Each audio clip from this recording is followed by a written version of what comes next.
Hey everyone, welcome back to PAYE for You, UK, where we make UK payroll simple and easy to understand. Today we're diving into something that confuses many payslips, student loans and postgraduate loans. Let's break down how they work, when you start repaying, and how they show up on your payslip. If you went to uni here in the UK, chances are you took out a student loan to help pay for tuition fees or living costs. But don't worry, it's not like a normal bank loan where they chase you for payments every month. You only start paying it back once you earn over a certain amount. And here's the thing, there are a few different loan plans depending on when you started your course. So let's break those down one by one. Let's start with Plan 1. This one's for students from England or Wales who started uni before September 2012, or students from Northern Ireland. Now, here's how it works. You'll start repaying 9% of anything you earn over £26,065 a year. So, for example, if you earn £2,500 per month, that's £327.92 over the monthly threshold. So 9% of that will be £29.51, so the student loan deduction will be £29 a month. Not too scary, right? When it comes to interest, Plan 1 has one of the lowest rates. It's basically the lower of the Retail Prices Index, RPI, or the Bank of England base rate plus 1%, and it can change each year. And here's the nice part, it doesn't last forever. If your loan started after 2006 for England, Wales, or after 2007 for Northern Ireland, it gets written off 25 years after the April you were first due to repay. If it was from before those years, it's wiped when you turn 65.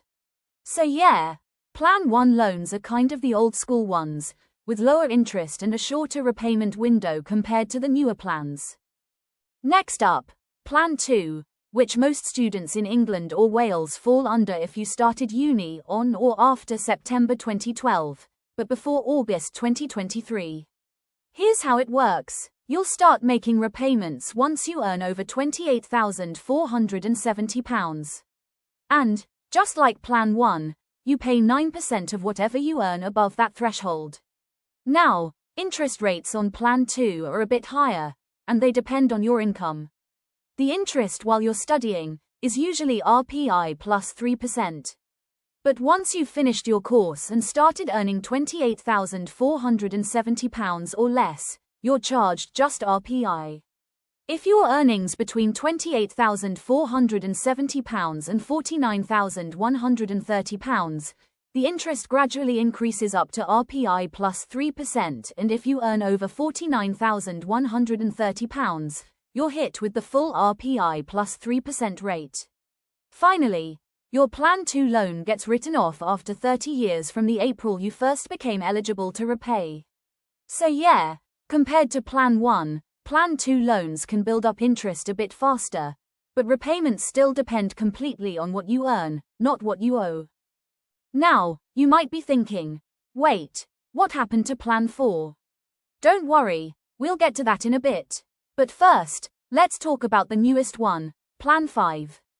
Plan 5 loans are for students from England who started uni on or after the 1st of August 2023. If you're from Wales, you'll still be on Plan 2 for now. So here's the deal, you start repaying once you earn over £25,000 a year. Same rule as before, 9% of whatever you earn above that threshold. Now, the big change with Plan 5 is the interest rate. It's much simpler, it's just linked to the Retail Prices Index, RPI, and no extra percentage based on how much you earn.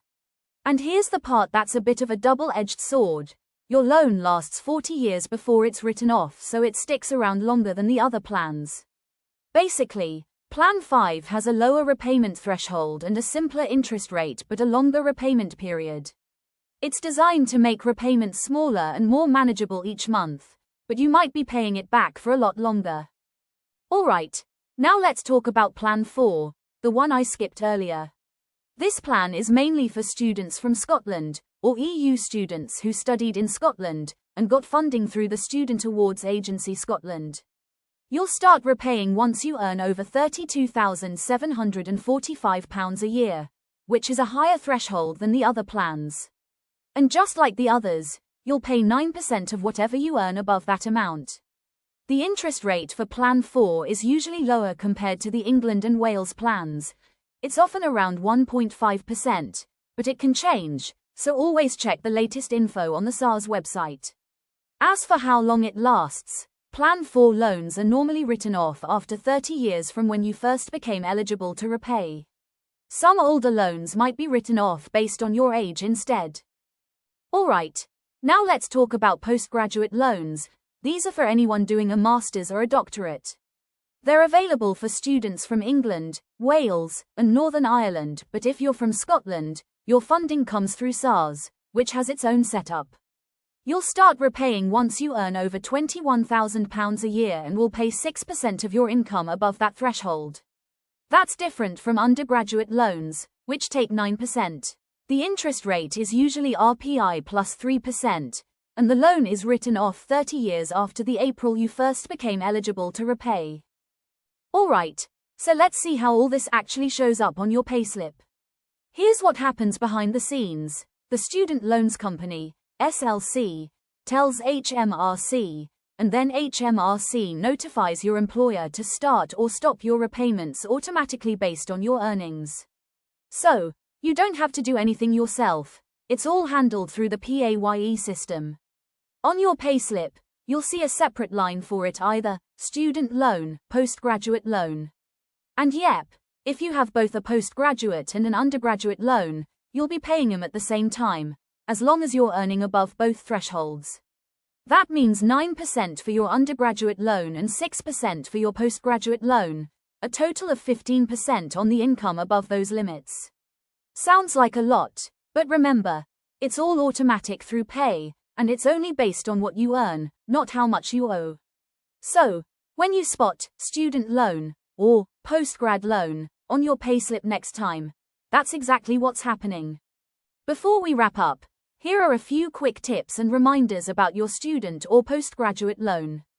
It's based on your income, not how much you owe. So even if your balance looks massive, your monthly repayment only depends on what you're earning right now. Repayments stop automatically when your income drops below the threshold.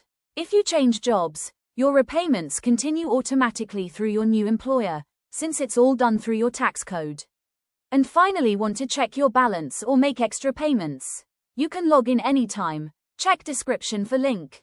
Hopefully this clears up what those deductions mean when you see them on your payslip and how it all ties in with your income. If you found this video helpful, make sure to give it a like, share it with your friends, and subscribe to PAYE for you, UK, so you don't miss more simple payroll explainers every week. Thanks for watching, and remember, UK payroll doesn't have to be complicated.